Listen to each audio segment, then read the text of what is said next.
I'm really not a crabby guy. I really am not. I just, when I retired, all I wanted to do is, I wanted to tell people what to do. Oh, there he is. Huh? There he is. But, okay, it's 5 o'clock. Okay, what I want everybody to do is to stand up. And then actually, we could stand up and say the Pledge of Allegiance. There you go. That's the start oh shit, just a minute. I gotta make sure. That's so Jim can know at the beginning of the meeting. Okay. I pledge Allegiance to the flag of the United States of America and to the republic for which it stands, one nation, under God, indivisible, with liberty and justice for all.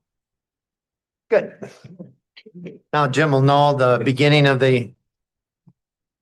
I'll call the meeting to order. Need the approval of the agenda. And minutes, the committee meeting minutes that I have that were submitted. I just have a general. Do you know what committee meeting? Bob, you sent in your committee meeting minutes of what date? Be like the 3rd of October 3rd. Yeah. Minutes for the previous meeting in that too. Okay. Was there any other minutes other than that? I didn't send minutes because my understanding is we need to re-meet Right, and as a approve them, subcommittee. Okay. or at least have them, review them.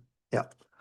All right, so do I have a motion to approve the agenda in the regular meeting minutes of 9/18 and the voting and safety committee meeting of October 3rd, and with the amended minutes of the previous meeting? Do I have that motion I'll make a motion. and a second? I'll second it. Okay, there's been a motion and a second to approve those minutes as stated and the agenda. All those in favor signify by saying aye. Aye. Opposed? Motion carries. Our speaker, Shemek, I imagine it's Bear, is not online yet. So I think what we'll do is we'll just I actually am online. Oh, you are online. Great. Hi there. I must have missed out on something. So anyway, you're up. I'll let Tom introduce you, and can you see us okay? Yes, I can. And you're coming in loud and clear on this side. So, Tom? Good evening, Shemek. And just for clarification, can you pronounce your last name so we don't murder it? Yeah, it's buyer, like someone who buys a lot of stuff. Buyer, thank you. This evening's speaker is Shemek Buyer.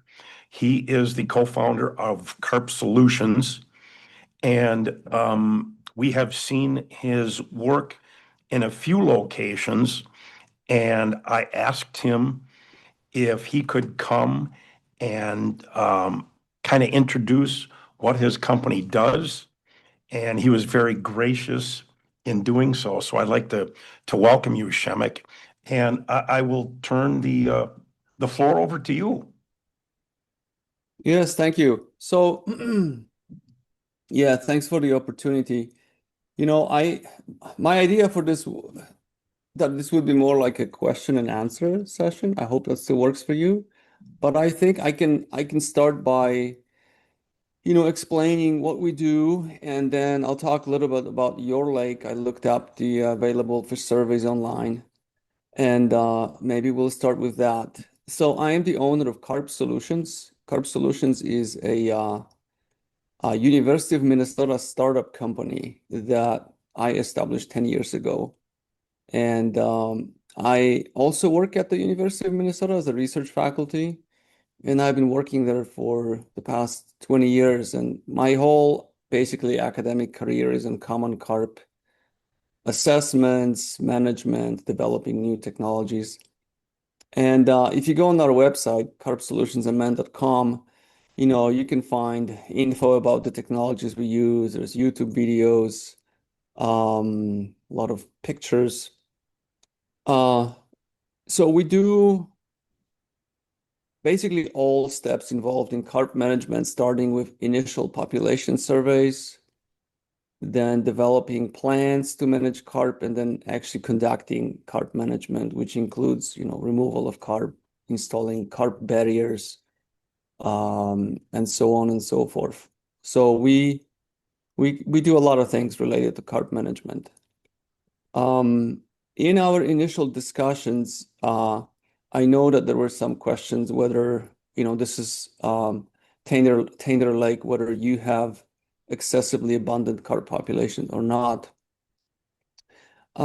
Just to give you some background, over the years, we and others did a lot of research trying to quantify, how many carp in the lake is too many.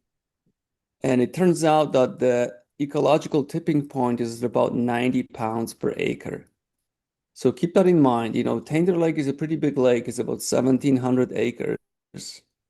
So just roughly speaking, if your carp on average were 9 pounds, you can have 10 carp per acre, and that lake will still be okay, meaning the carp, I backtrack. The carp will not be causing significant damage to that lake, which doesn't mean that the lake will be fine, right? There could be other reasons like nutrients and other things that will contribute to, say, poor water quality or habitat. But, you can still have 10 or so carp per acre in the lake is fine. So in your case, if you have over 1,000 acres, you can have several thousands of carp in your lake, and they will still not be causing significant ecological damage.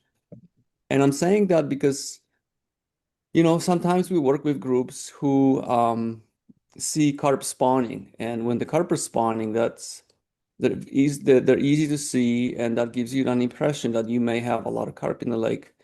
But in fact, sometimes you do and sometimes you don't. So we've dealt with many cases where, we started carp assessments and the lake residents believed that they have a lot of carp, and it turned out not to be the case. So I'll just say it up front, that often there are significant numbers of carp in the lake, but it doesn't mean that they are excessively abundant. The way to estimate how many carp you have in the lake, the most straightforward way is by conducting boat electrofishing surveys. The way this works is usually those surveys occur on 3 different days. And you have a crew on the boat during the day going around the lake along the shoreline, electrofishing, and we count the carp we catch per hour of electrofishing. And based on that, you can estimate how many carp you have in the lake. It is not perfect method. Sometimes there are discrepancies between the estimate and then actual population abundance, but it is usually in the ballpark. So it will give you a pretty good idea. Then you can follow up with much more involved, labor-intensive, and more costly methods, such as mark and recapture, where you will get a really good estimate for sure, but those usually take a couple of years and are much more expensive, versus the boat electrofishing, takes 3 days and gives you that ballpark estimate.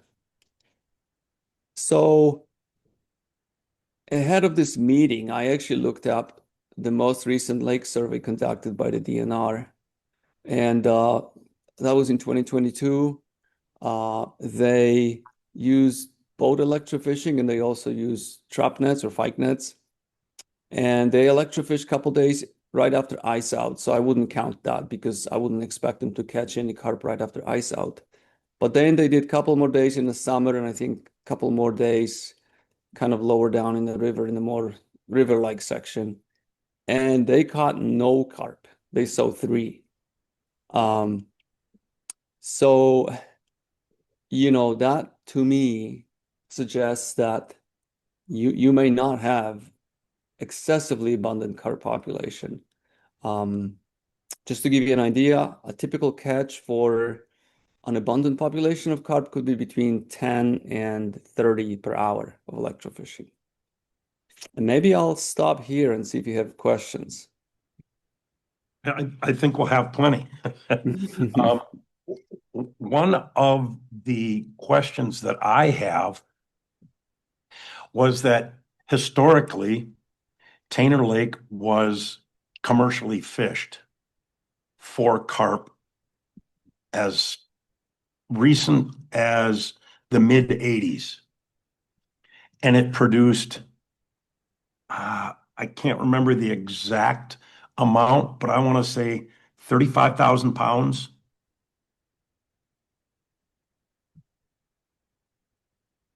And let's say those fish are 10 pounds apiece.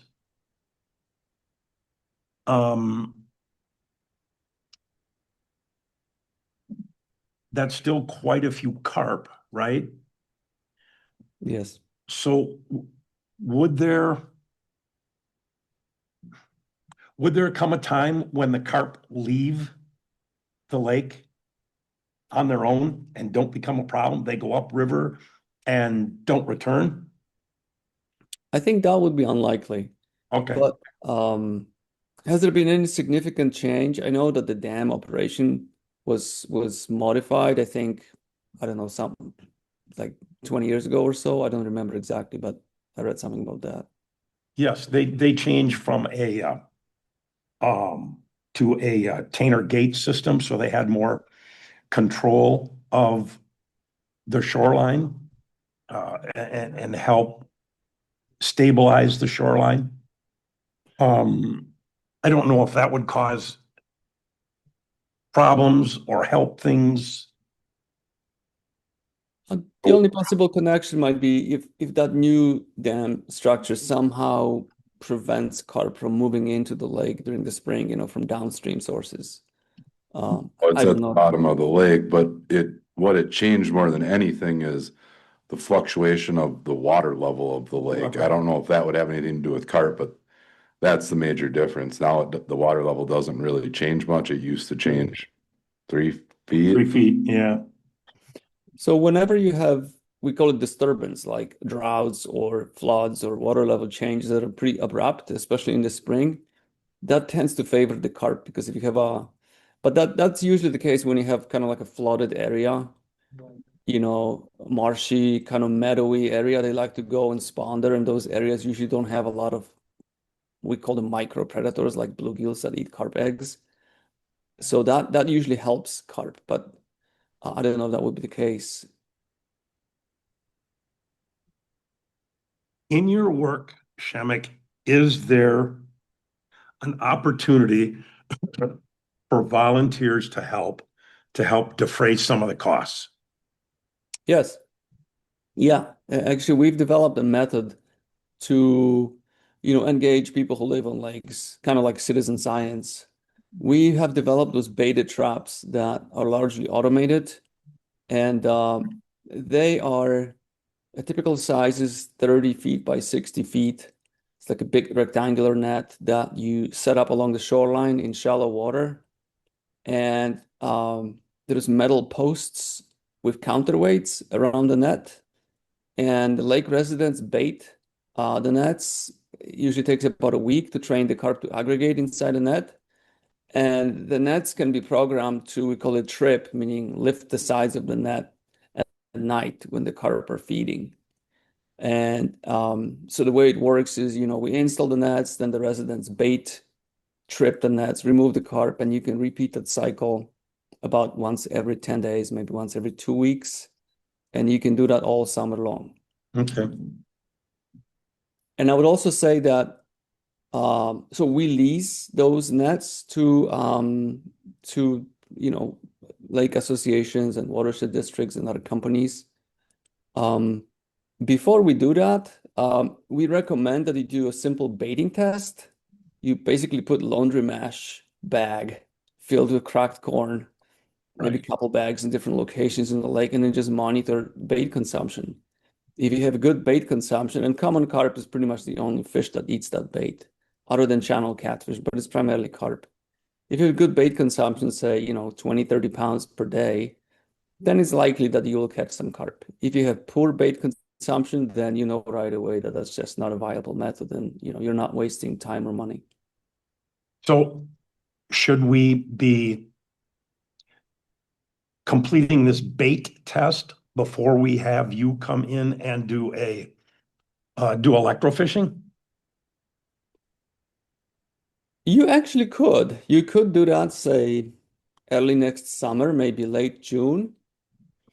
And because if you do the baiting test and there's no interest in bait, that I have never, well, I walk it back. I very rarely see a lake that has significant numbers of carp and they just don't want to feed on the bait.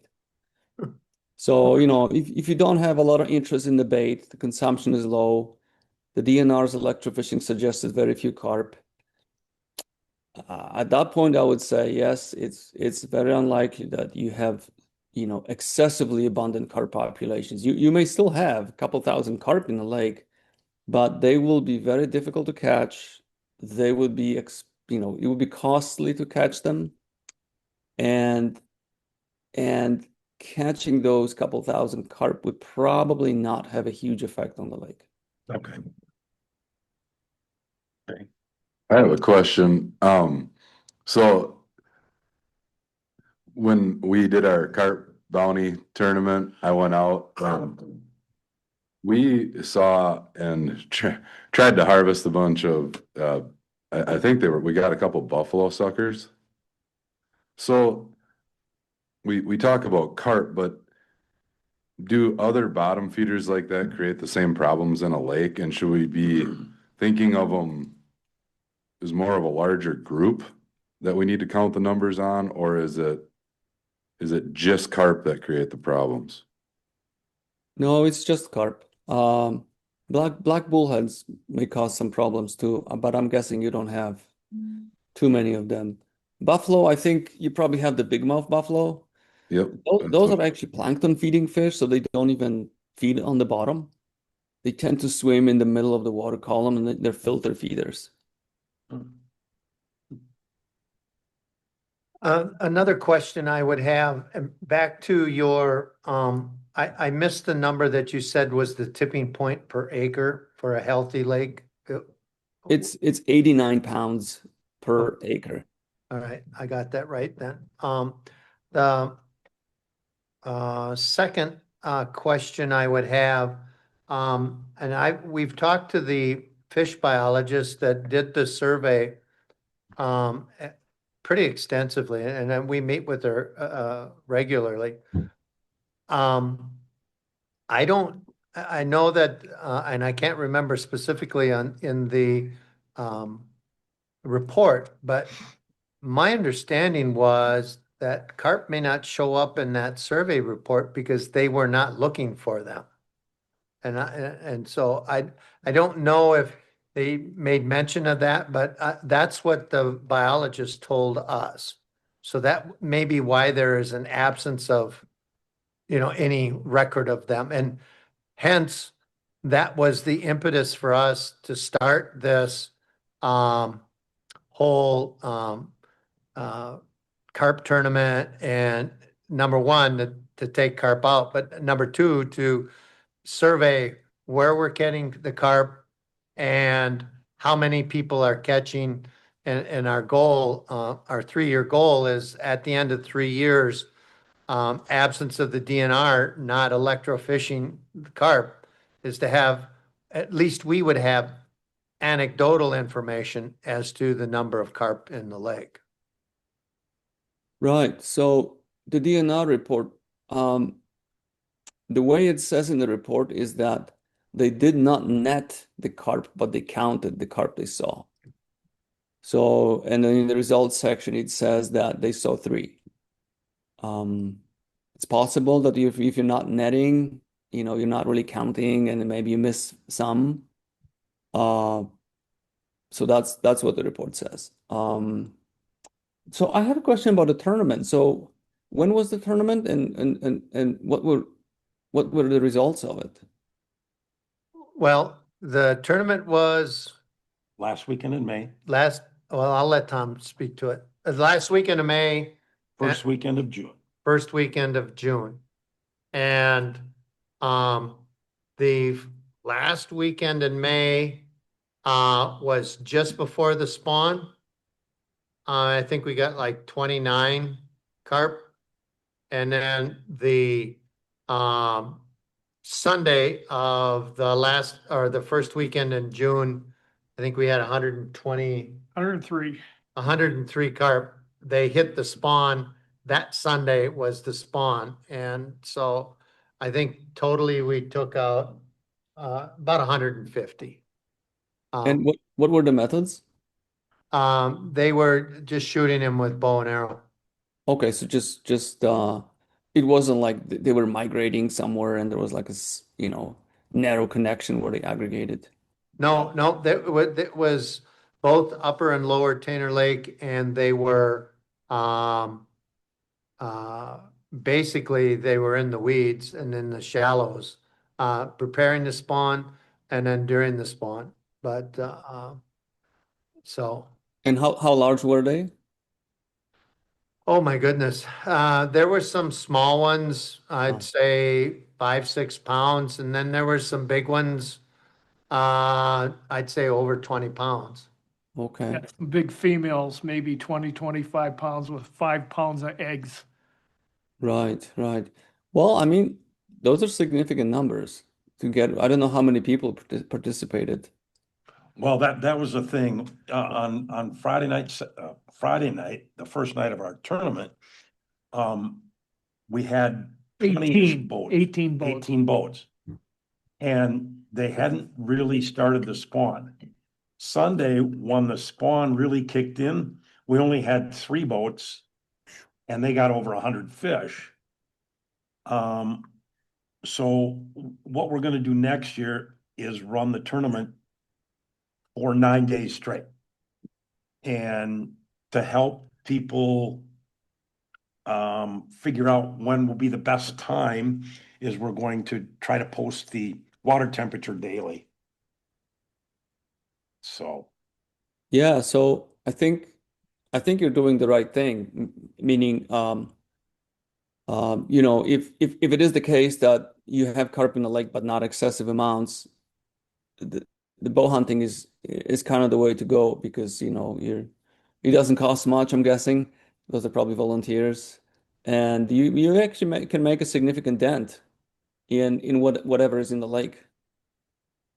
Yeah, I think we paid out a couple of $100. We actually had a $2 per fish bounty.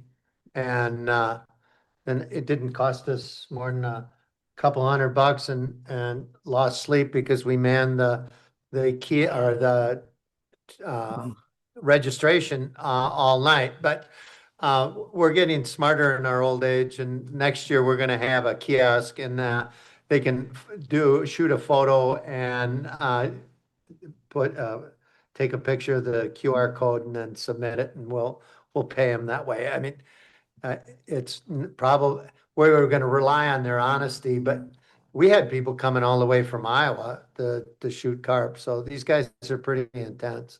Wow. Okay. The one day that we had 103 fish on that first Sunday, that was only 2 boats, and one guy had 67, filled up his 255-gallon drums, didn't have any more room and had to come in. And the second boat was an airboat and had like 36, and he blew a fuel pump. But they said they could have shot hundreds on that Sunday. Huh. I have a question for you in regards to what you would think generally the best timing would be to have a tournament like this, or is there a specific water temperature that's a key that leads them to the spawn that, when we all see, okay, it's hitting 62 degrees, we get ready and let's go? Yeah, so a couple things here. When they spawn, that's relatively easy. It's usually, let me just do the conversion here. It's usually around like 20 Celsius. So that would be 70-ish, I think. Yeah, that's warmer than I would have thought. They rarely start between 16 C. Let me just see what that would be. Um,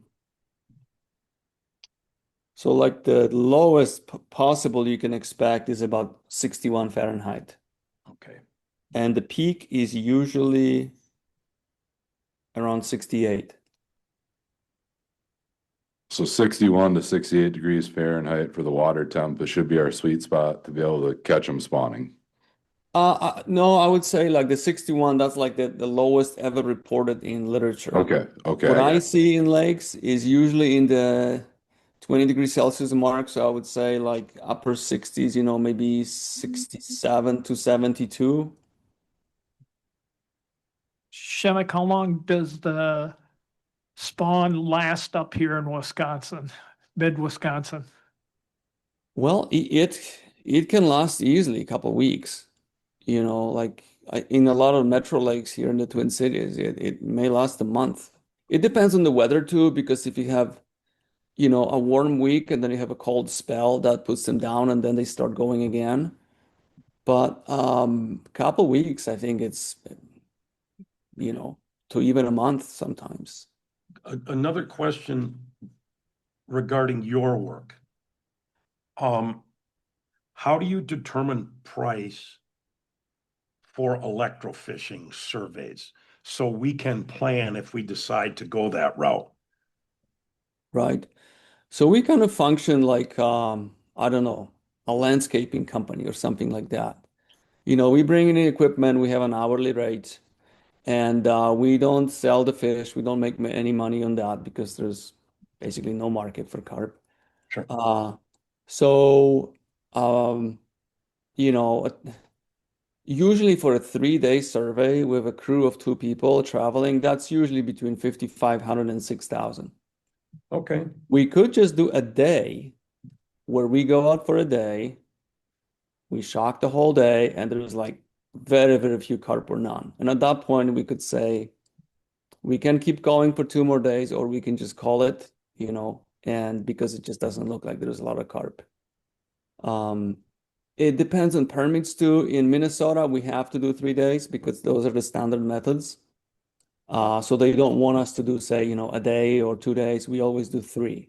In Wisconsin, I would have to see, what the permits might look like. Okay. Well, at least now we know how much money we need to set aside for it. Right. And I would say, I didn't mention one thing, but if we did electrofishing or if you do the bow hunting tournament, it would be good to keep some of the carp, maybe, a random sample from different sizes and actually age them, because that's often a key parameter of trying to figure out what's going on with the carp population. Because if you see how old they are, you can learn their whole history, right? So if like those 20-pound carp, they may be 40 years old or older. And those few pounders can be only 3 or 4 years old. So that would suggest that they are successfully reproducing in the lake somewhere, producing young carp. But if you age them all, and I've seen lakes like that where every single carp is 20 years or older, then that gives you some confidence that there isn't anything alarming happening in the lake. There just aren't the young carp. It's just that the old carp from, decades past are still in the lake. Okay. All right. Do you have any parting comments that you would like to make to us? A question about migrations. Do you see potential that there may be running somewhere upstream, maybe into some of the inlets? We have 2 big rivers or larger rivers feeding. One is the Red Cedar River and the other is the Hay River. And I guess I don't know enough about carp to know how far they migrate. I know our walleye migrate about 60 miles. But I don't know how far carp would migrate. Yeah, I mean, they can migrate long distances. Okay. I mean, in Europe, where, their native habitat, they can go, 100 miles or more. Okay. I would say I think what you're doing with the bow fishing tournament is a good idea. And I would say if you're thinking of sort of developing more comprehensive carp management program or plan, I would say start small but using solid steps and just keep building on it. So if you decided to do the population estimate, let's do the electrofishing survey, let's age some fish, and that will give you an estimate how many carp you have in the lake, how old they are. Based on that, we can figure out how often they produce young. And we can there is a lot of steps that can follow that, but I think those that's how we typically start. If there is a commercial fisherman in the area, and I know if there is any or not, if you can engage them to seine, I don't even know if that's an option. Sure. Well, it used to be an option, I think. But I know one of the problems they run into now is that the lake is shallow and there's lots of obstructions on the bottom. Yeah. So, So I guess thinking about it, three things that I would recommend on this point is potentially the electrofishing survey, the baiting test, and keeping a few carp, well, maybe not a few, maybe 50 or so from either the electrofishing survey or the bow hunting tournament. Sounds like the bow hunting tournament is probably a safer bet for Right. aging analysis. that's all the questions I have. Does anybody else have any questions? Well, thank you very much. This has been very informative, and I'm sure Tom will be in touch as we progress. And when I like your comprehensive carp management procedures, I think that's a good way to approach this, and that's where we're going to take it. So, Sounds great. Just final comment before I forget. Those boat electrofishing surveys, they should be conducted after spawning is completed. So you want to give them time if they want to move upstream, you want to give them time to come back. You want to give them time to disperse throughout the lake. So because you're dealing with a large river flowing in, I would suggest between August and early October. You want to hit that summertime kind of normal carp distribution in the lake. okay. Okay, Because great. the point is not to catch as many as you can, is just to get that average density per acre. Right, right. Okay. So that was August to October. Yeah, August and September really would be like the Okay. best months to do it. All right. Cool. Well, thank you very much. This has been very informative. We're learning a lot about carp. Yeah, let me know if you have more questions. This has We been certainly fun. will. Thank We'll you. make contact. Thank you. Thank Bye. you. Bye-bye.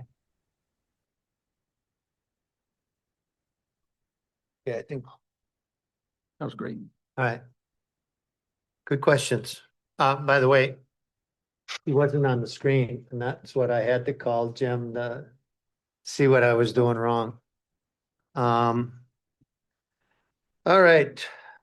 Bob, you have any questions or comments? Seeing that you're the only one here to make comment, so, seeing none, we will move on. Commissioner communication, is there any communication that the commissioners would like to share with the rest of the board? I have a couple of things. September 22nd, I went to a cover crop farm demonstration out in Glenwood Cities that's put on by the farmer-led watershed consuls. And we toured a couple of fields, one with rye and one with turnips, and I'm learning a lot and trying to listen and and learn more than anything, but I did have pretty good conversations with some of the farmers there, and I'm sure they're gonna be, again, my opinion, decimated by the China buying most of their soybeans from Argentina. So there's gonna be, my opinion, again, a glut of soybeans on the market. You gotta feel sorry for those guys. They're working their, you know what, off, and sometimes if it isn't the weather, it's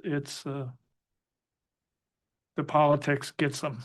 The other thing I've got is I'm working with Kip Bowie on water testing duties and data for a newsletter, and we're on our third revision now, but the thing I liked is Kip went into the, what's called the Wisconsin DNR WEX, Water Explorer, database, and he figured it out on his own, and he was able to pull up graphs. So I have someone now to talk to about all this data. It was pretty interesting, kind of like two nerds talking about computers. Okay. Anything else from anybody else? Okay, thank you. Jackie, treasurer's report? Yeah, all right, so in our checking as of 10/14, we have a balance of 20,446.15. We did get our final payment of the tax levy, it was just over $18,000. So that is the only revenue since our last meeting, and then we did pay out about 39,000 since our last meeting. That includes the weed harvesting and a couple other miscellaneous items. And then in our savings account, we had a balance of 22,643.01. That includes the cash received at the fundraiser. I'll go through that next, and then that was all that we had for September in there. And then the fundraiser, yeah, so with the revenues that we have for the fundraiser, we had $1,000 donation. And then the raffle sales tickets, that includes everything, including the 50/50, any previous sales before, anything that happened that day. That totaled the 7,780. And then expenses so far, we're just totaling up to just under $1,000. We have about 300 more for the TV. We have not received a bill from Uppoint yet for the remainder. Pork was donated, we paid for everything else. So right now our profit's about $7,500 less what the food will cost, so. Okay, we'll get into the feedback on the fundraiser in a minute. So what's our ending balance so that, Tom, did you? I got it. You got it? Okay. So is there anything else we should know? Anything you're concerned about? Anything that? I might be reaching out to a couple people. I'm trying to get all the audit documentation. I am missing some receipts for things. So I might reach out to a couple people that have been in charge of that, but other than that, nothing from me. Good. Do I have a motion to approve the treasurer's report? I'll make a motion to approve the treasurer's report. Second. Okay, there's been a motion by Tom, seconded by Adam to approve the treasurer's report. All those in favor signify by saying aye. Opposed? Motion carries. Committee reports and updates, sedimentation. Let's see. I'm happy to report that the first round grant application has been made for the large project up the river, the one that we've been calling the Stewart project. It was completed and submitted by Chase Cummings of Dunn County Land and Water Department, and the final draft will be submitted before November 15th. We have offered our help to Chase if he needs it, but it sounds like he has it pretty well in hand, at least at this time. And so I don't know how much help we will really need to give. But I would like to say a big thank you for Chase, to Chase for taking the lead on this. That's it. Okay. Aquatic vegetation, Adam? Anything to Um, report? Yeah, our subcommittee met September 23rd at the town hall, and Al and Tom and Bob were all there. Kind of the big thing that we came out of the meeting with was setting potential dates for harvest in the summer of 26 through contracting, and basically the subcommittee decided to target the week of June 22nd and July 20th. That's pretty much in line with what we initially tried to do last summer and then got pushed back by the DNR. We do have approval from the DNR to harvest June 22nd week and July 20th. So it looks like that's what we're gonna go for. We really talked about, trying to wait and target like all this uprooted vegetation, but after a lot of back and forth, we kind of had some fear of not being able to predict when that was or where that vegetation was gonna go, and lining that up with contracting could be difficult. And then we've had in that meeting, we had some pretty extensive conversation about purchasing a harvester and writing grants, a boating recreational facility grant. And one of the subcommittee members is doing some research on, staffing. We pretty much feel we'd have to hire somebody to run the thing, so. So we're gonna have another meeting here. We don't have one set, but it'll be coming in November. Okay. That's all I got. Okay. Did you say that you're gonna have another meeting in November? Yeah, we gotta set a date and see what works for everyone on the subcommittee, but we're looking at one Okay, before the holidays for sure. okay. Boating and safety, Bob, you want to give a quick report, or do you want me just to summarize? Jim gave me some notes, but. Okay. Boating and safety, Zon's reported that the Tainter Town Hall is reserved December 3rd at 7 p.m. for the hearing. The notice of the hearing has been posted in hard copy on and in our three places, social media, as well as in the Colfax Messenger. The DNR will be present to answer questions. The other thing is that Jim and I have talked about this, that meeting is not a required meeting. Okay, so it doesn't have to necessarily, we're going by the rules of notification but it doesn't we don't have to have that meeting to change the zones. But the committee is opening that up to the public to gather public input, so that will help drive their recommendation to the board. And just for clarity's sake, so that people understand it, it's actually a committee, the committee of, the Boating and Safety Committee is hosting the meeting. We'll all be there, so it's kind of weird that way, and that you have a committee meeting and the board there, but the board will be there to listen. And so that we will be the ultimate deciders of what takes place. The committee is going to take that information from the meeting, formulate their recommendation, and then their recommendation will be brought to the board, and the board will make a final determination, if that makes sense. Any questions? Did you have anything to add, Bob? Okay. Okay, water quality. We have our next meeting next Monday at 5 p.m. Tainter Town Hall. Going to talk about a list of guest speakers, and one of the guys I'm trying to get is Chris Wilger from the DNR. He's a senior water specialist, and he knows a lot about water, and especially about the Hay River side.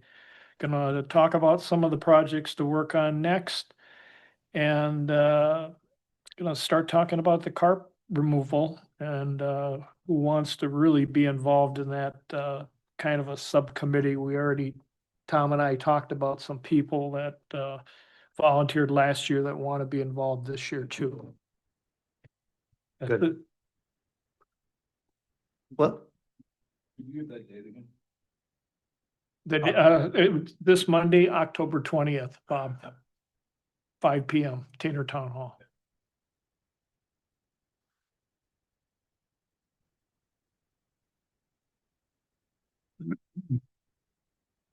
okay, anything else anybody wants to throw out at those reports?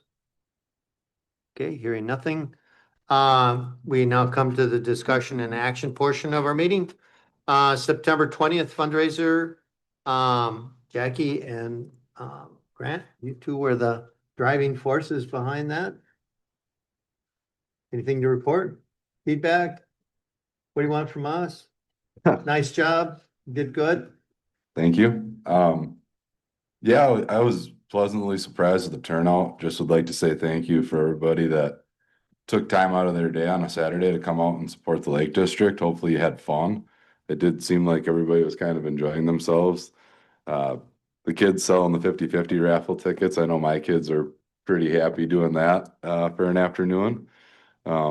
So I think it was a great starting point. I mean, as Jackie was talking about the Elk Point invoice, I thought I better check my spam folder, and I found it in there. So that's another $413 that we need to pay.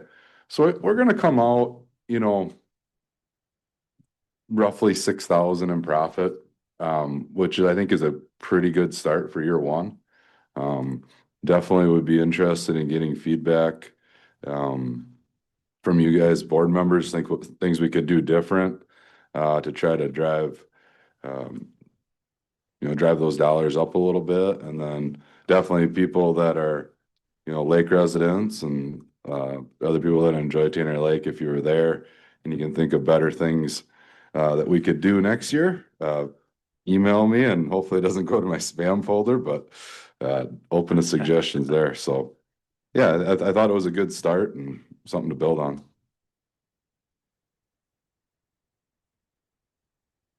Yeah, Jackie, no, did you? agreed. So if just the food and the TV are the only outstanding costs, it's just over 7,000. Yeah. But agreed, it was a good day. We had the right amount of help. I think we had a good amount of people.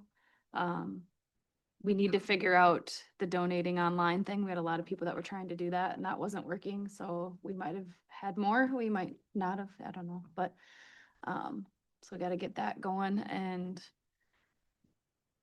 yeah, a lot of people, I think, had no idea it was happening. I had a handful of people that I talked to that week that had just learned about it. So I think we need to get a little more awareness. And if we can already set a date now, we can tell them, hey, the second annual will be whenever. Get it out now, and maybe we can get a poster at Elk Point, at Jake's, at Pioneer that already lists the date out. And while it's on people's minds now, we just went through it. So, but yeah, I mean, Jane, I don't think we could have done it without Jane. She knew how to make everything work. So that was really great. Yeah, Jane Pierzina and Kit Bowie were huge help in getting this all put together. So they definitely deserve a lot of credit, and I think they're willing to help again next year. So it's a good idea about getting a date set right away here. And I think the issue with the QR code is actually with the PayPal account, which I don't know exactly what happened, but it was working, and then there were some issues with our PayPal account, and I think I need to go back and figure out if we got that all the way fixed. I submitted some documentation that they wanted, and then I haven't circled back to it since, so I need to do that. When is your committee going to meet again to get started? I mean, I'm assuming if you want to set a date, you're gonna have to meet and get going on that. Yeah, we don't have a date set yet. We've been doing. Jane and Kip both typed out some ideas while it was fresh in their mind after the event. And so that's kind of the last thing that we did. I wouldn't have planned that far ahead to schedule a date, but probably a good thing Jackie's on the board, give it a little kick in the butt to do that. So no, it is a good idea to just get it on the calendar. And I would kind of think we might just keep that same weekend. It was Worked out well, weather was good. pretty nice. We got lucky we didn't get rained on, and that was my biggest worry. And then Mother Nature was nice that day. So I think it's that, or the one piece of feedback I got from a lake resident when we were there is, would you ever think about combining this with the carp tournament somehow? And you know, having kind of a party going at Elk Point while the bow fishermen are putting in, and then, you know, I guess the people that stay late enough would get to see some of the carp harvest. I don't know if that's the right or the wrong thing to do, but that was one thing that somebody brought up to me at Elk Point on the fundraiser day, and so that's maybe something we could think about. But yeah, I'd say those are kind of probably would be my two first options that would pop into my head for a date. I would think you'd have a lot more boat traffic in June, you know, like that's like the busiest time out there, it seems like. Yeah, so you might pull in just other people because of that. That are just out. Mm-hmm. Well, I guess that's what we'll set up a meeting to talk about next and see what we can get done.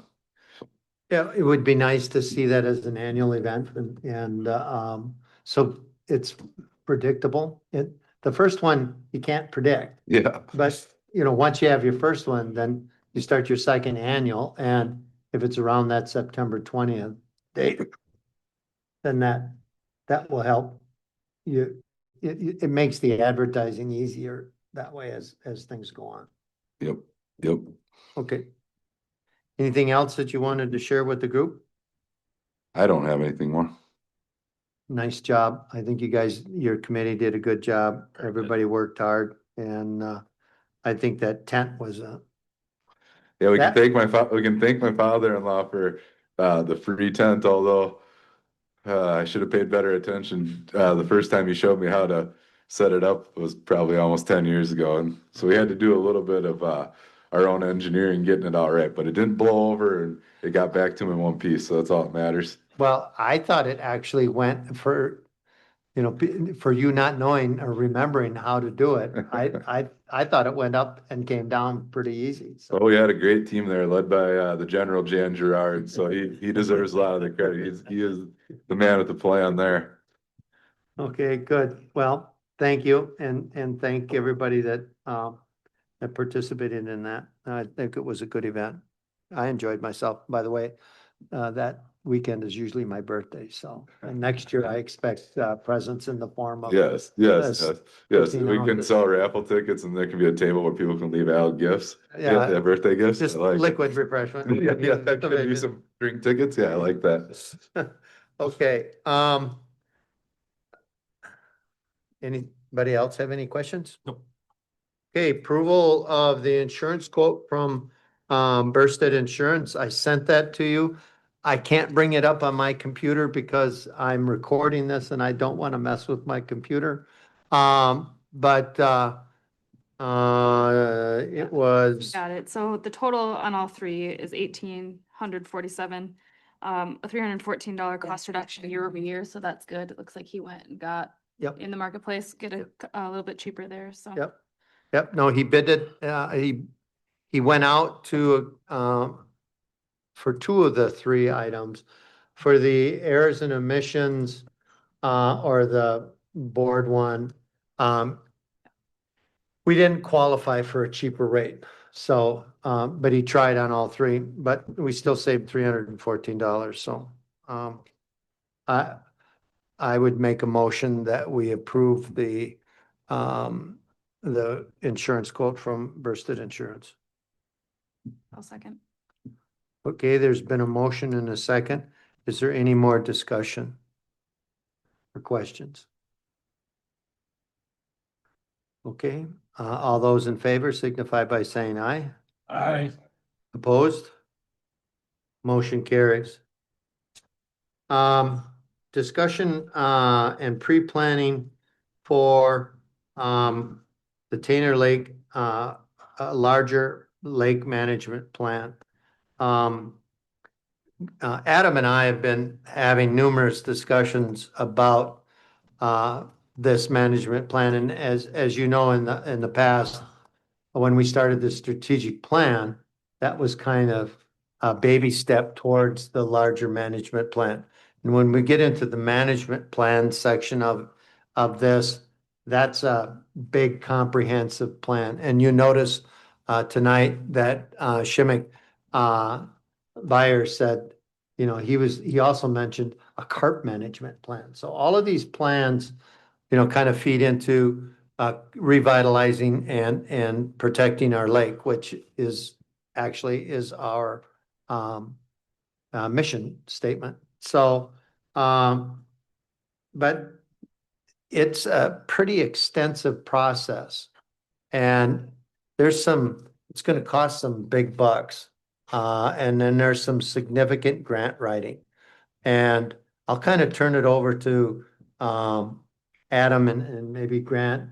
You guys have been having some discussions as to where this goes. But I want the board to be aware of this, and I want your feedback on this as to just because I believe it's a direction that we should go, and Grant and Adam believe in it. I'd like to have everybody, have their kick at the cat, sort of say. So maybe Adam, you want to kind of take it from there? Yeah, I mean, I guess just for clarification, or kind of where I got my feet wet with this was researching the aquatic vegetation plan, and most know that Al and I are gonna tackle that ourselves this winter with some help from the DNR office. Like anything DNR grants, like if we want a boating and recreational facilities grant, we need to have that plan done. So we've set a goal of February 1 to get this aquatic vegetation plan done. I think we always knew that this lake management plan was in the list of goals, but to me, kind of the first big like eye-opening experience was when we met with XL. And if we want any influence on anything that happens like with their FERC licensing, I really think that we probably need a lake management plan in place. So I just think that it's just like the more I learn about some of the grant opportunities that are out there, it's really tied to these plans, and our eligibility seems to be dependent on having these in place for some things. And so to me, I think we need to move a little quicker than I guess I envisioned a year ago on some of this. So that's kind of, I guess, what I have initially. So Grant? Yeah, basically how I got involved with it was, I have a friend that a lot of people may recognize the name of. Jimmy Mars has a property on the lake, and Jimmy, to a lot of the public, is mainly known as for his stellar racing career. And so basically one of his main sponsors for his race team is a company called Vite, who does a lot of big projects, as far as dredging projects, erosion control, just about anything under the sun. So Jimmy gave me a contact there, and I was able to call him and get a chance to have a meeting with some of the guys from Vite. And as we kind of were dreaming and telling them what we maybe would like to do to free up Champney Park and control erosion, and restore lake access for a lot of people in that area of the lake. They basically told us that they said, we have the equipment to do about anything you can dream up, But what you first need to do is have all the proper, lake management plan was the number one thing they said, done by an engineering company that understands how to write for grants properly, that understands how to write for permits properly, that understands that entire, I don't know, game to be played is the right way to say it, but there's certainly some strategy there, and having the right connections with the right people. So I guess that's what's really motivated me to want to push on having this lake management plan. It's, from what I've learned, it's our first step to being able to really do any larger scale projects. And I know that maybe not everybody on the board agrees with wanting to do that, and that's fine, but I do want to do it. And so I really want to get lake access back to all those people that have lost it. And if we don't do anything now, it's going to continue on down, and more people's properties are going to be negatively affected by it. So that's my background on kind of where I've developed my opinion. So what's the opinion of board members? You've kind of heard the justifications for this. What's your feedback? I think a really solid plan completed with the help or completely by an expert like you are discussing, Grant, is a good way to expedite our projects. And it will get us noticed, where if we just did it by ourselves, I don't think we will be given the same attention. That's how I feel too, after some of the discussions I was able to have. I think it's like in any industry, there are certain connections that get made when you work with the same people over and over and over. And that to me is what one of these engineering firms would provide us, is they know the right people in the right places. They know what you can do and what you can't do. And I just think it will cost some money to work with a firm like that. But if we want to get somewhere or get somewhere faster, I agree. It's definitely the expedited route versus a bunch of volunteers trying to find time to piecemeal it together. Grant, is this company one that can complete the project start to finish? I mean, from the engineering study to tools in the ground to. No, so there's a line there Okay. where Vite, once the project is there's an engineering firm involved and the DNR obviously. Once everything is properly engineered to DNR specs and the DNR and everything's passed through, then that's where a bidding process happens. So we would have our project defined, engineered exactly what we want to do, and then you send that out to bid. Now, Vite Company would be one of the companies I would like to see be able to have a chance to bid it. And even those sales guys that we talk to, they know that, you know, they're like, we know that we don't for sure get the job because we came and talked to you guys, but we definitely like to compete for it.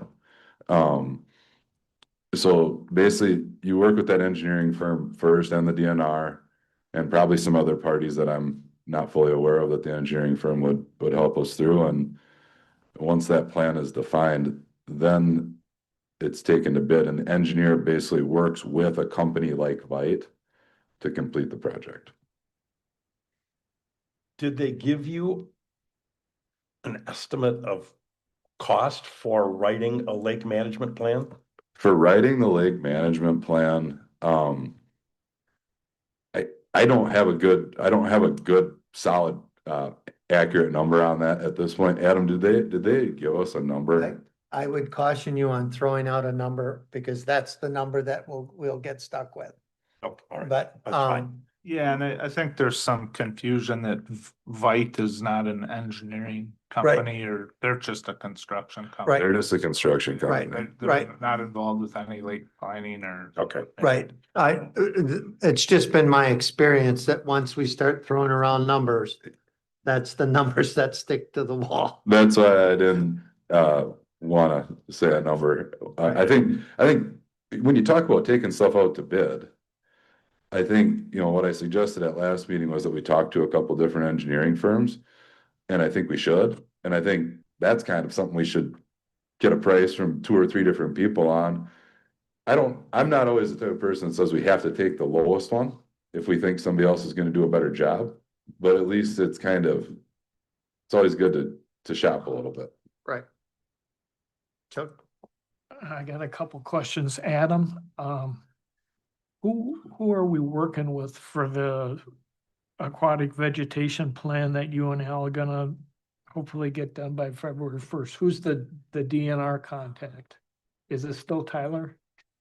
Yeah, that I've had quite a bit of communication with him about it. So it seems like it really sounds like just Al and I are gonna write this thing and they're gonna kind of review it and give us some influence. And the big thing they're gonna help us with is bringing in the plant survey data, because it's pretty foreign looking to me. And Okay, so okay. I just had a conversation with Tyler like a week ago, and he said he's gonna kind of help us through it. Is he the one that okayed the dates of? Yeah, with, I think, consulting with Alex Smith and Casey lately.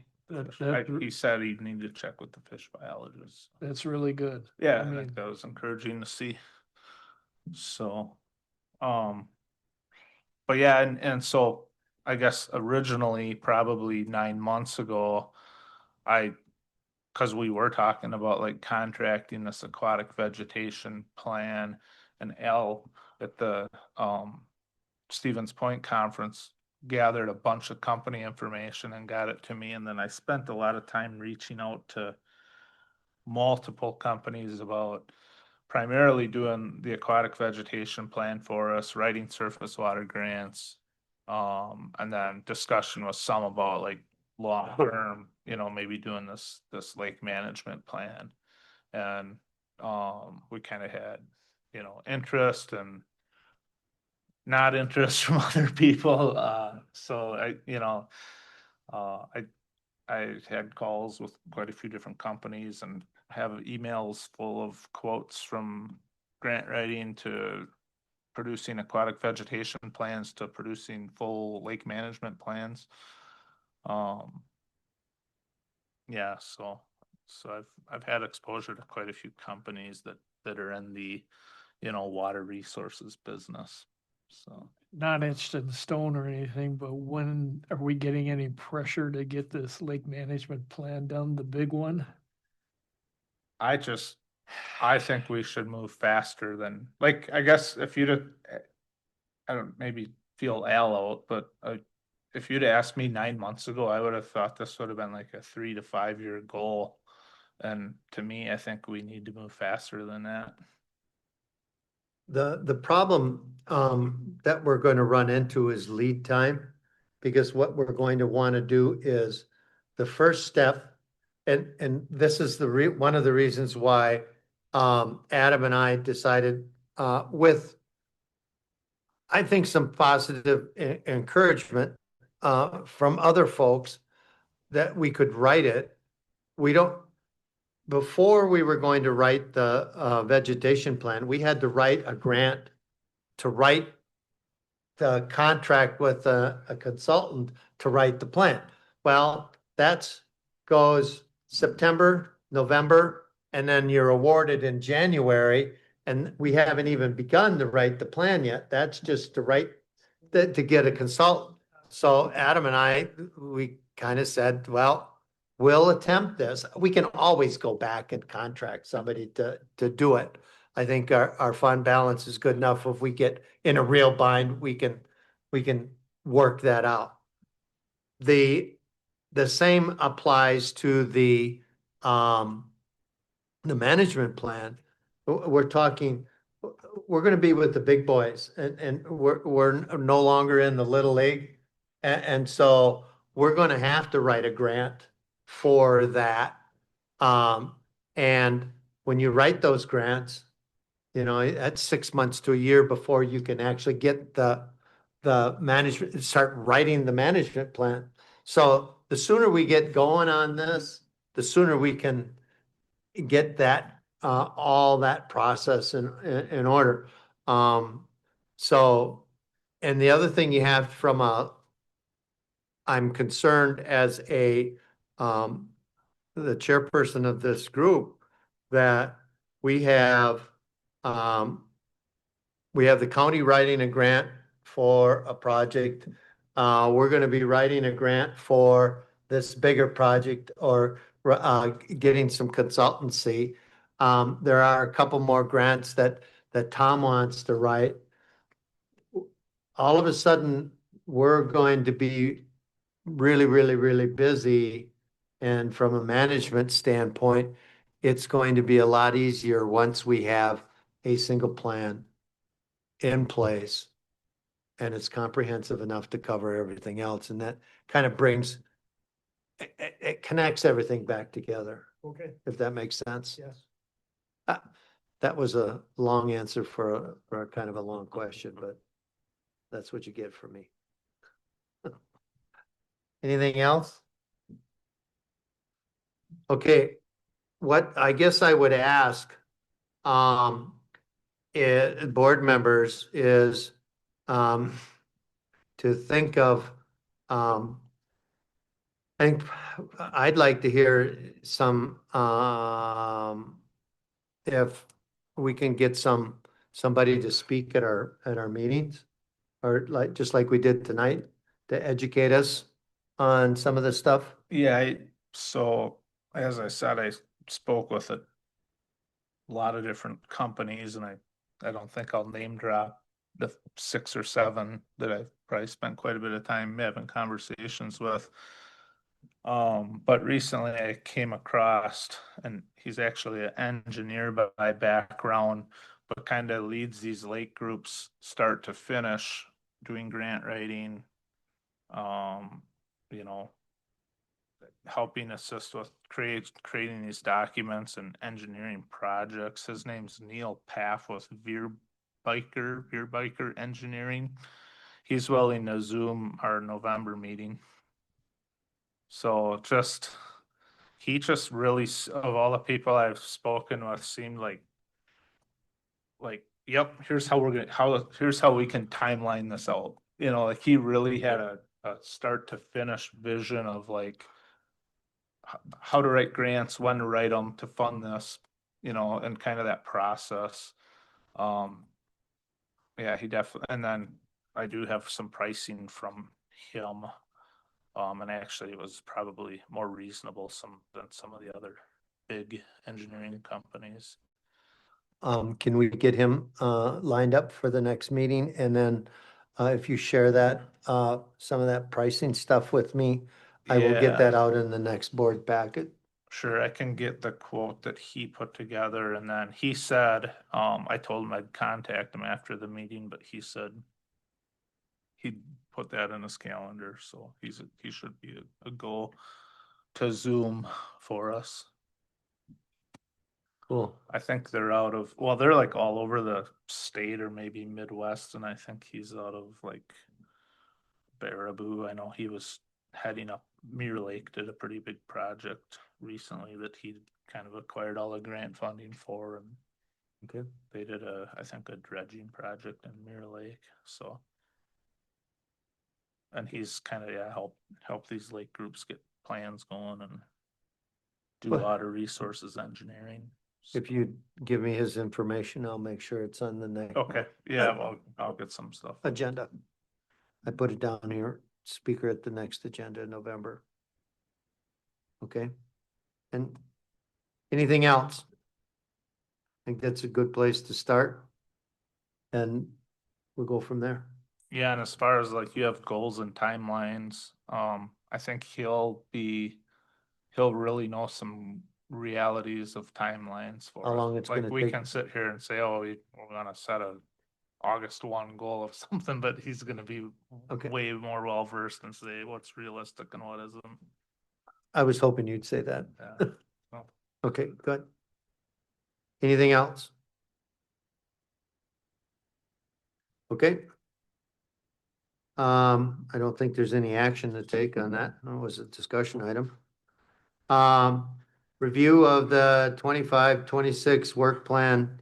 I sent both of those documents out to you.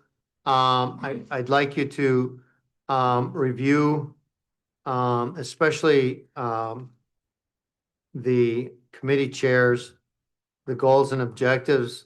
If it's, a lot of them are, the goals are really tied to the, strategic, or the strategic goals are tied to the committees. And so I tried to, go through, my goal is, for 2026, that we have, it's called a plan on a page. That's what I've always used as a, kind of a name for it. But we have one page and that's got our goals on it and what we're going to accomplish. Now, you can say, okay, Al, you got 2 pages here. Well, when you do, plan on a page, you don't have to list the actions. Okay, so you just look at the objectives and the actions are actually for your detail. But that synthesizes that whole, we can go talk to anybody, anywhere, at any time. All you have to do is hand them one page and say, this is what our group is doing. So I sent that out to you. I apologize. I gave you one day, to look at it. We don't need to have a in-depth, conversation about that. But just realize if you don't get back to me, this is what I'm going with as far as expectations, okay? So silence is acceptance.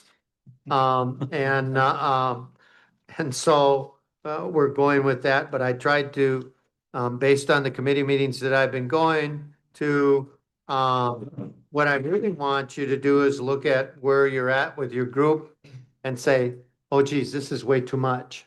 Or what does this mean? And some of this, may not even be committee work per se, it's board work. And so, for example, one of the goals in here, it was under water quality, but I think I took it out and put it into, um, uh, uh, the objective of develop partnerships with local, regional, and state organizations is to actively partner with UW Stout to support at least one research or improvement project per year. That was actually in yours, Chuck. I didn't want you to freak out on me that I was giving your committee more work because you got a lot of work to do. But that's really kind of the board work. And so I put that into another category. And we're gonna talk a little bit about that in a minute. I have a request or something for your consideration. But I want you to go over this, and then if you looked at the plan of work that I monitor, that's kind of my plan of work, that how I kind of keep track of what everybody's doing. It just basically under the committees just has, see the plan on the page in the strategic plan. I mean, it's not rocket science, but if you want to know, what's going on in the district and what the district is working with, all you got to do is look at this and this is, our efforts are, using the aquatic vegetation. Our efforts are pretty small. It's going to be,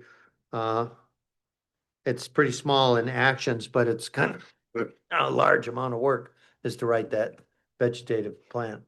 And then to start looking at the research, the cost benefit of self-performing aquatic vegetation and those kinds of things. So look that over.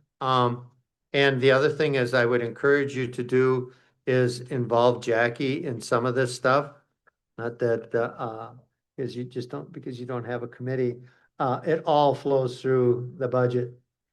And, that's, We're gonna be asking her for money. Leave it alone.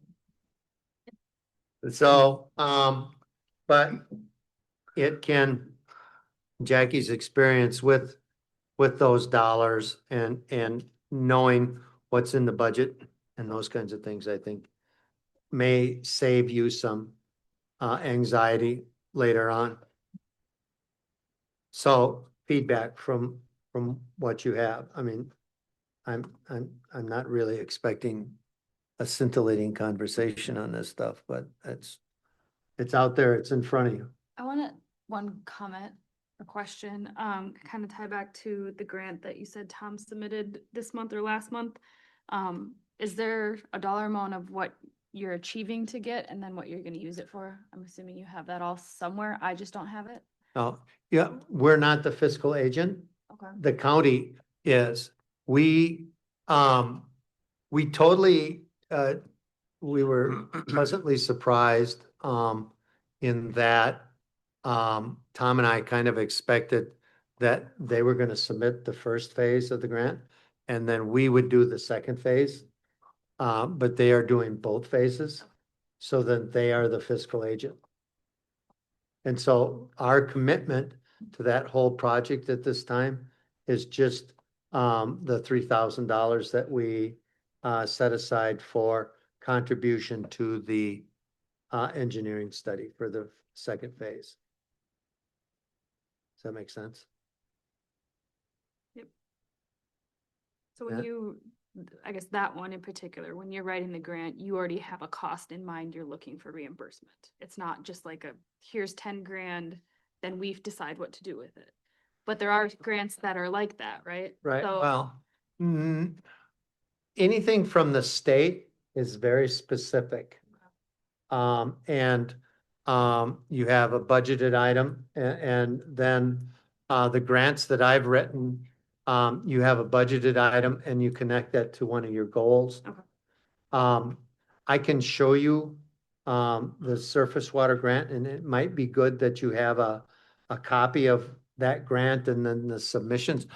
I don't know if I gave you, I gave some, maybe I gave Grant, I'll get a copy of the reimbursement submission so that you're familiar with both those documents, so that it seems like we're gonna be writing grants. And that's kind of our commitment to the public. So I think that would be good, so that you have that, kind of how that works.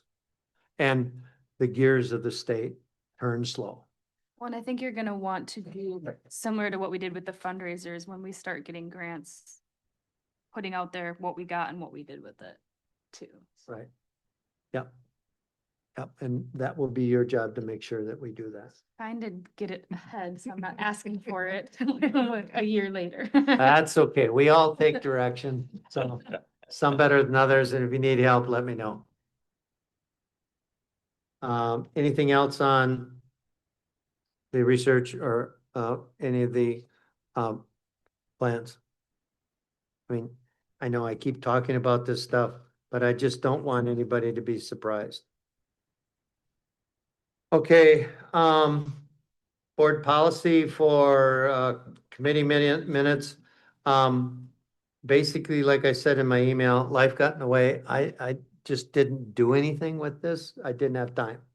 And as it was, I was writing stuff for this, for the board while I was driving out to Wyoming. So I wasn't gonna go too far into policy.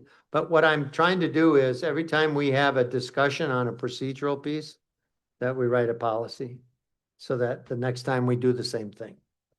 So I just didn't get to that just yet. So I would, I'd make a motion that we move that to the November meeting. Do I have a second? Okay, there's a motion, and a second to move policy for committee minutes to the November meeting. Any further discussion? All those in favor signify by saying aye. I, Opposed? Motion carries. Discussion of 2026 research projects. Now, this is kind of my thing and you certainly can weigh in on this. But one of our goals is to have a research project with UW Stout. They used to have the science, what was that, the Lakes.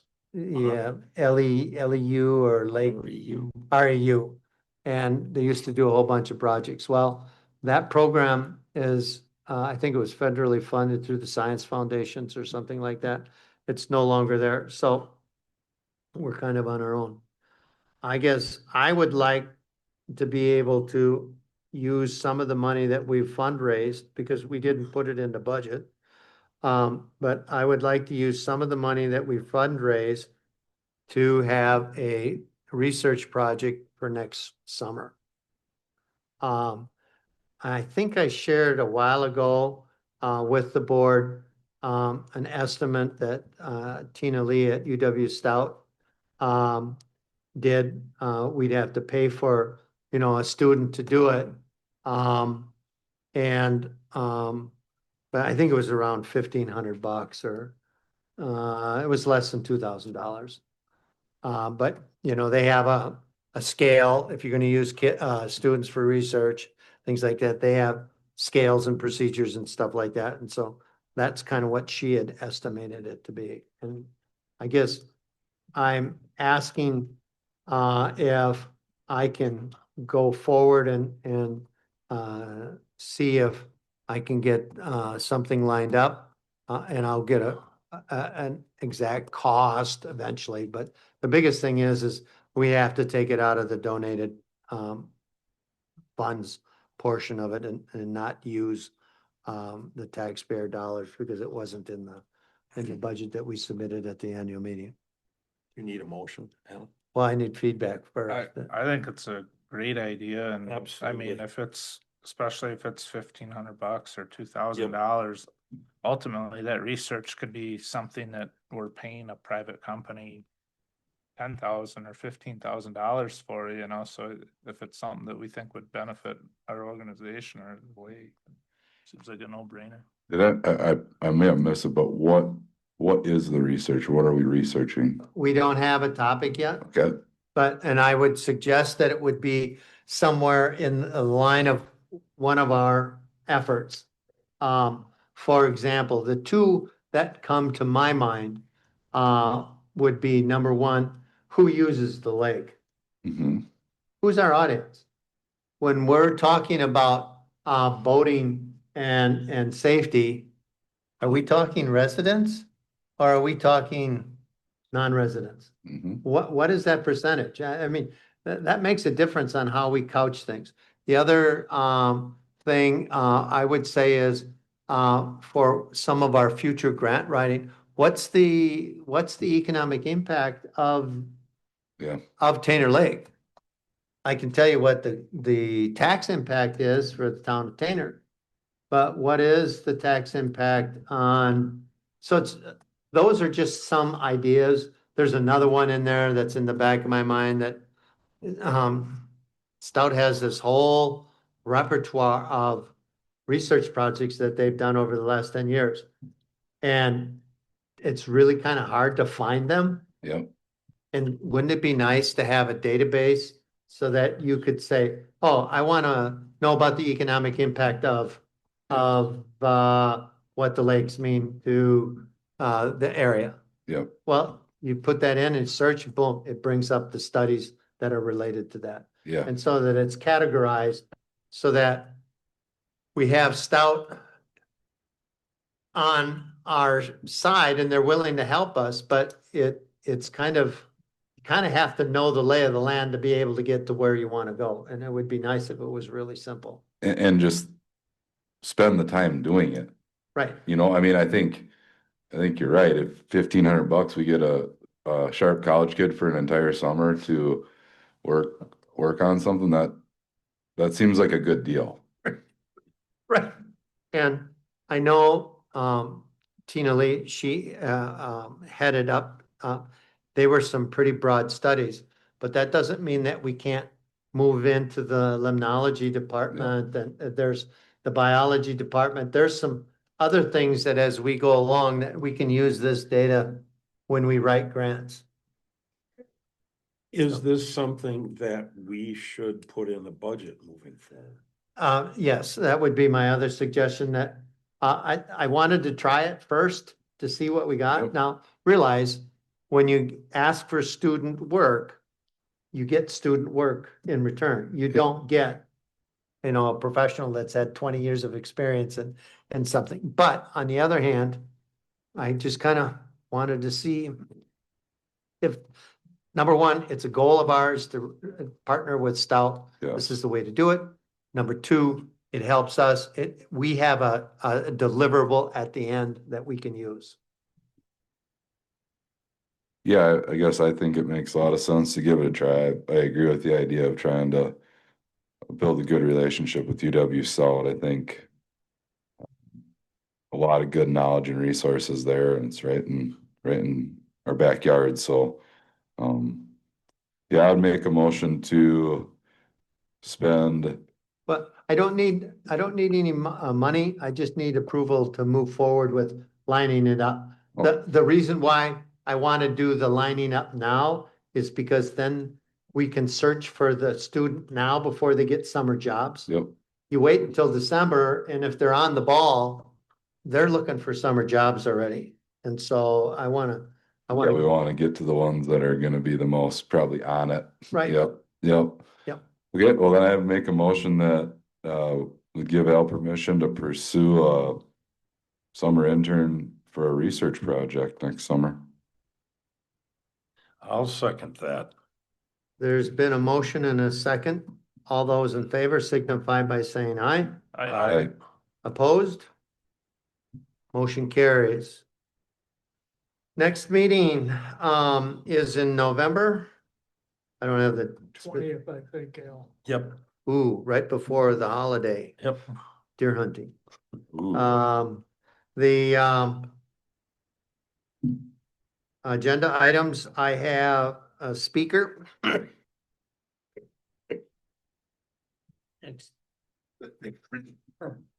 Excuse me. I have a speaker that Adam's gonna get me the information on. And what else? There's something else. We have the board policy for, Oh, yeah, board policy.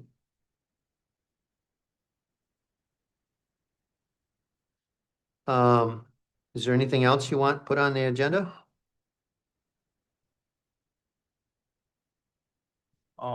Should we continue with some sort of lake management plan discussion after we hear from our speaker? I'll put that on as a agenda item so that we can speak to, just at least have the discussion. Sure, yep. Okay, good thinking. Anything else? Well, if that's the case, then we can have a motion to adjourn. I'll make a motion to adjourn. Is there a second? Second. We are adjourned. Hey, Tom, have you heard when they're gonna get back to you on the carp? Yeah. Or not the carp, that must be stocking? Yeah, I got in touch with what's his name, a week ago. And he said it's probably gonna be into the first week of November. Yep. He said if they can let them sit another week or two, the bigger they get, the more likely they are to survive. Because those two guys, Projects. Stout, One was, Connor, and Andrew, Yeah, Line maintenance. item. Yep. I'm gonna come see that. Yeah. He's gonna keep in touch and I'll, about, what is it? 15, it's about November 1st. I'll get a hold of him. All right. You know. Yeah, interesting. No. And I think that's probably something we want to broadcast. Because there might be some people that Want to see it? I mean, it's gonna take all of 10 minutes, you know, Right. but still. You know, we could put a blurb in or a picture after it happened. Yeah. I wonder, like, they must have some theory where the best way to say. So if I wanted to go out, Yeah. recommend that we go out for science for money. How do I? Yeah. What I would say is. Oh, yeah. You know, one of them was the same week that they said we couldn't spot.